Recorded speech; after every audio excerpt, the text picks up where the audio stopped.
Olá, sejam bem-vindos ao programa Espiritismo e Vida. Se você ainda não se inscreveu aqui em nosso canal, se inscreva, deixe o seu like, compartilhe o vídeo, ative as notificações para você ficar por dentro de todas as novidades do canal. Nos acompanhe também nas nossas redes sociais, no Instagram. E hoje, claro, sempre pedindo, não é mesmo? A inspiração de Jesus, dos espíritos superiores, nós vamos falar sobre liberdade, né? E a importância do livre pensar. Eu sempre gosto de revisitar a Revista Espírita, né?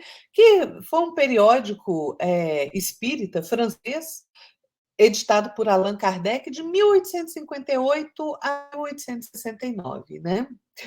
E tem um texto maravilhoso nessa revista chamado Livre Pensamento e Livre Consciência. É um texto que parece que foi escrito ontem, né? Maravilhoso.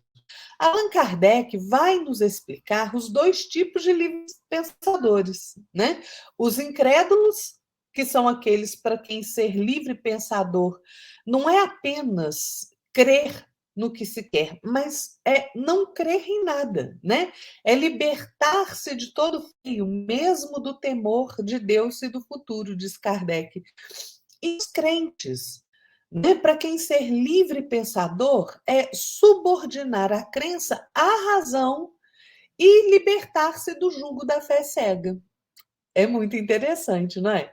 E nesse texto, Allan Kardec traz a necessária discussão entre o materialismo e a ciência espírita, né? A argumentação, gente, é tão rica, tão lúcida, que eu fico pensando como é possível que mesmo após 150 anos a humanidade ainda resista a quebrar e superar o paradigma materialista, né?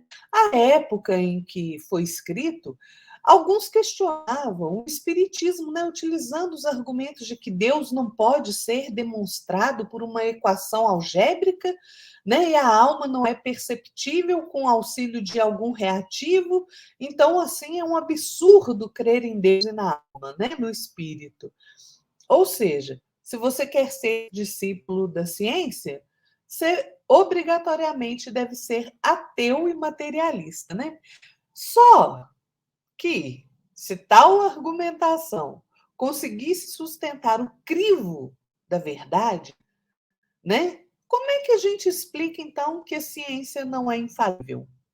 Como é que nós explicamos as diversas vezes em que a ciência deu como verdade algo e mais tarde reconheceu como erro? Ou que ela determinou que era um erro e mais tarde descobriu-se que era correto?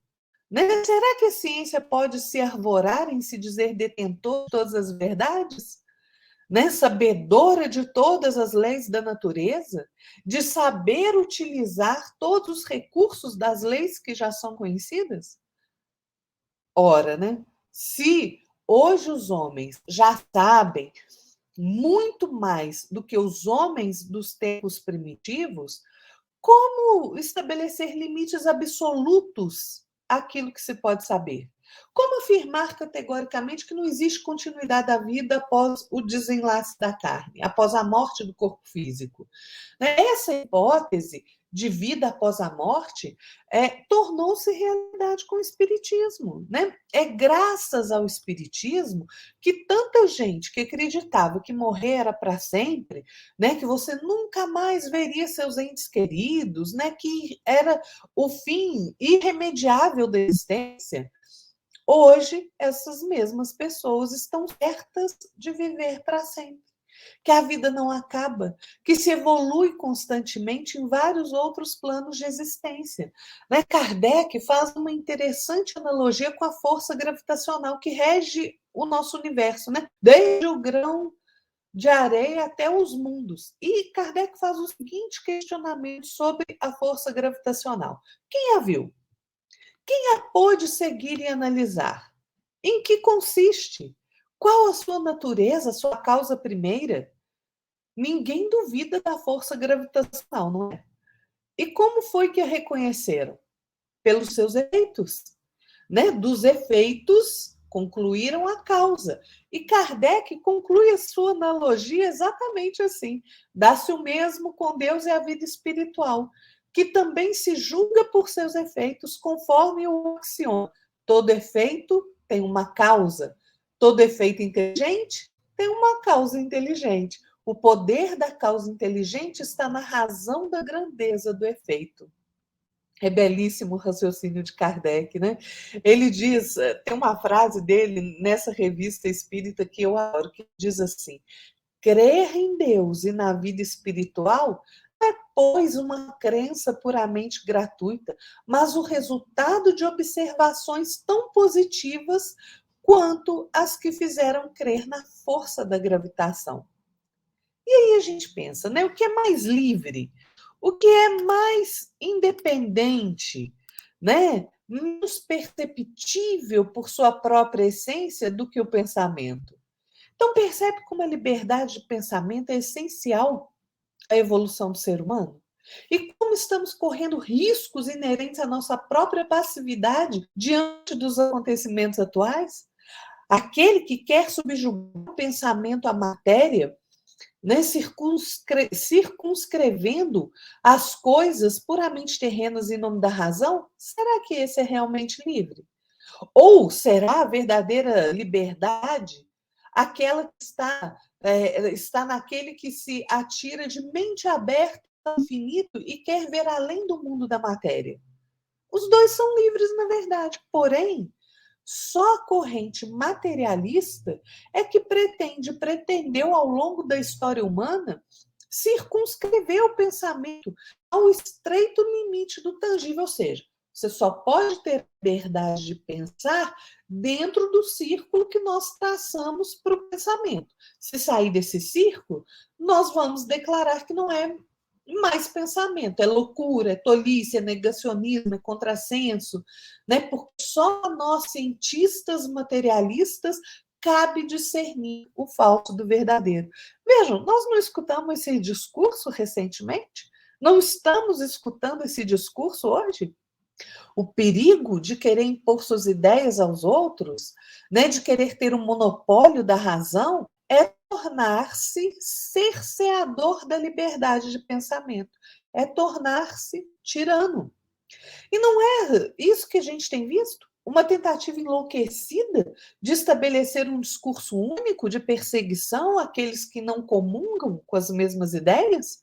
O livre pensamento deve ser entendido como livre o que nós fazemos da faculdade de pensar, de raciocinar, e não da sua aplicação a uma ordem qualquer de ideias. Não é escolher uma coisa em vez de outra, ou excluir uma ou outra crença, mas sim a liberdade absoluta da escolha de crenças. Kardec vai dizer: toda opinião racional que não é imposta nem subjugada cegamente a de outrem, mas que é voluntariamente adotada em virtude do exercício do raciocínio pessoal, é um pensamento livre, quer seja religioso, filosófico ou político. O livre pensamento, ele eleva a dignidade do homem, né? Ele emancipa o espírito. Ele não faz escravo da matéria, ele não faz do homem uma máquina de crer. Né? O livre pensamento não quer escravos, porque ele simboliza a emancipação intelectual, a independência moral do homem. Né? Criminalização, como temos visto hoje, da liberdade de pensamento, que tem atingido o mundo, é aterrorizante. Para aqueles que querem a todo custo impor seu modo de pensar, a liberdade de pensamento só é permitida para quem pensa como eles, né? Para quem crê naquilo que ele crê. Você é livre para pensar, desde que você não vá mais longe do que a ponta da corda a qual te amarramos. Que é isto? Né? O princípio do Espiritismo estabelece que antes de crer é preciso compreender. Para compreender, é preciso fazer uso do raciocínio. O espiritismo ele sai do creia primeiro e depois compreenda, se puder, para o compreenda primeiro e depois acredite, se quiser. Que é maior liberdade do que essa? O espiritismo diz: veja, observe, compare e venha a nós livremente, se isso for da sua vontade. A liberdade é patrimônio do ser humano. Allan Kardec disse àqueles que não aceitam o espiritismo, né? Sois livres. Tudo que vos peço é que me deixeis minha liberdade, como vos deixo a vossa.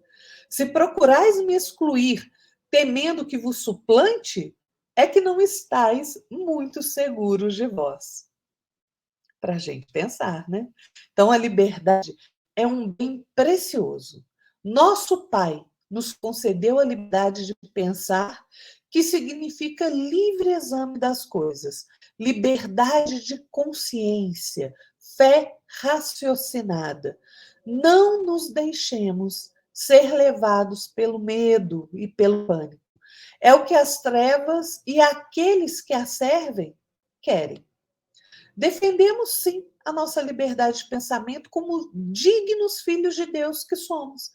Não é possível admitir mais teorias utópicas, teorias que não sejam fundadas na observação, mas devemos lembrar, sempre temos de utilizar a nossa capacidade de raciocinar, a nossa tolerância e a nossa fraternidade.